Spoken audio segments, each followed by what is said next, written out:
Hello everyone. Today we are going to solve this very difficult official guide question. As of the making of this video, almost 50% of the people who attempt this question get it wrong, which makes it really difficult question. And guess what? This is an official question. So you can expect a question like this in actual GMAT. So here is how we are going to approach this question. First, we are going to understand what the question is really asking so that we understand how to proceed. Second, we are going to look at the common mistakes people make, bad assumptions people make, and avoid them. And finally, I'm going to talk about two different methods to solve this question. The first method is the faster one, but it is less intuitive and you may not be able to get to that method in the actual exam. And the second one is slightly longer but more intuitive. So let's get started. The question has given us that PQR and STU are equilateral triangles, and not just that, they are absolutely identical to each other. We are also given that each of the sides of the triangles is 6. After giving us so much symmetry,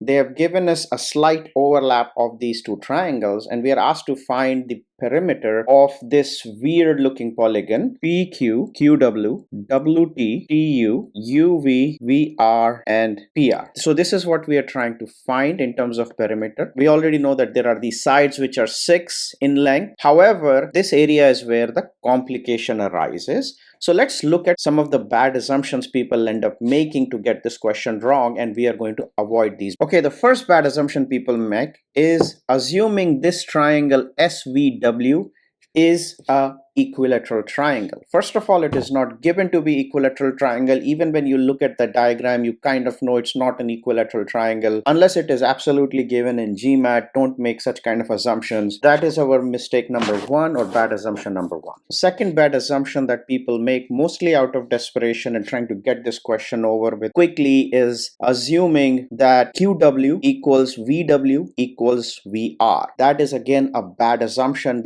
because it is not given at which points triangle STU intersects the line QR. It could be right in the middle. It could be a little bit skewed up or down. If you are making that assumption, then again, you might get the question wrong. So that is our bad assumption number two. Okay, so now we have talked about the bad assumptions. Let's talk about the two methods or two approaches that will help us solve the question. The first one, as I said, would be shorter approach but less intuitive. The second one would be slightly longer approach but more systematic and more intuitive. Okay, so in the first method, what we will look at is the overall perimeters of the two triangle and how does that look. So if you look at the perimeter of triangle PQR, it is PQ plus QR plus PR. And when you look at the perimeter of triangle STU, you have ST plus SU plus TU. When you add these parameters up, you get this small triangle counted once, which is not part of the perimeter of the blue lines that we had drawn earlier. So we have to subtract this parameter. What that means is perimeter of this weird shaped polygon is equal to triangle PQR plus triangle STU. We are going to subtract that SVW, and that should give us the answer. When you jump into the statements, you would see that statement A actually gives you this value. You already know the value of these two triangles and you are given the value of this triangle. So statement A becomes sufficient to answer the question. And in statement B, you are only given one side of this triangle but not the rest of the sides. Without knowing the rest of the sides, you cannot subtract this perimeter out of these two triangles, and hence it is insufficient to answer the question. So that is method number one. The problem with this is, in a situation where you're trying to save time and move on to the next question, this method is not very intuitive unless you really draw it out and think about it. So we'll talk about method two here, which would be more intuitive, and you would probably spend another 15 seconds more but get to the answer nonetheless. Okay, so in this method, we are actually going to just lay down the perimeter of the weird polygon and see where the chips fall. So the perimeter of the weird polygon would be PQ plus PR, so this side plus this side, plus QW plus VR, and let me put this in a bracket and I will tell you why. That is for triangle PQR side of it, plus TU, which is this side, plus TW, which is this side, and VU, which is this side, right? Now we already know these sides, so we are not going to worry about these sides anymore and just write them as 6 plus 6 plus 6 plus, what is this side? QW plus VR. It is nothing but 6 minus VW. So this I am going to write as 6 minus VW plus TU, which we have already accounted for here, plus TW, which is nothing but TS minus WS.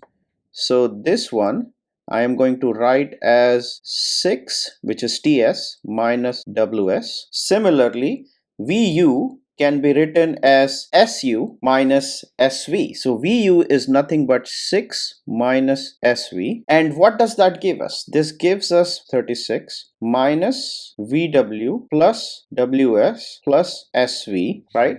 The final perimeter of this polygon is 36 minus VW plus WS plus SV, which is nothing but 36 minus triangle SVW. Now that we have derived this equation, we can easily get into the statements and say that, hey, if the perimeter is given to us, then this is definitely sufficient. In statement number 2, we are only given one of the sides, but not the other two, so we cannot answer the question sufficiently. So statement 2 is insufficient. Hence, the answer to this question is A. Only statement 1 is sufficient to answer the question. I hope you liked this video and found it helpful. If you have any questions, please feel free to comment. I personally respond to all the comments. If you like this video and it helped you, please do not forget to like and subscribe to my channel. It helps me a lot. Thank you. All the best with your prep.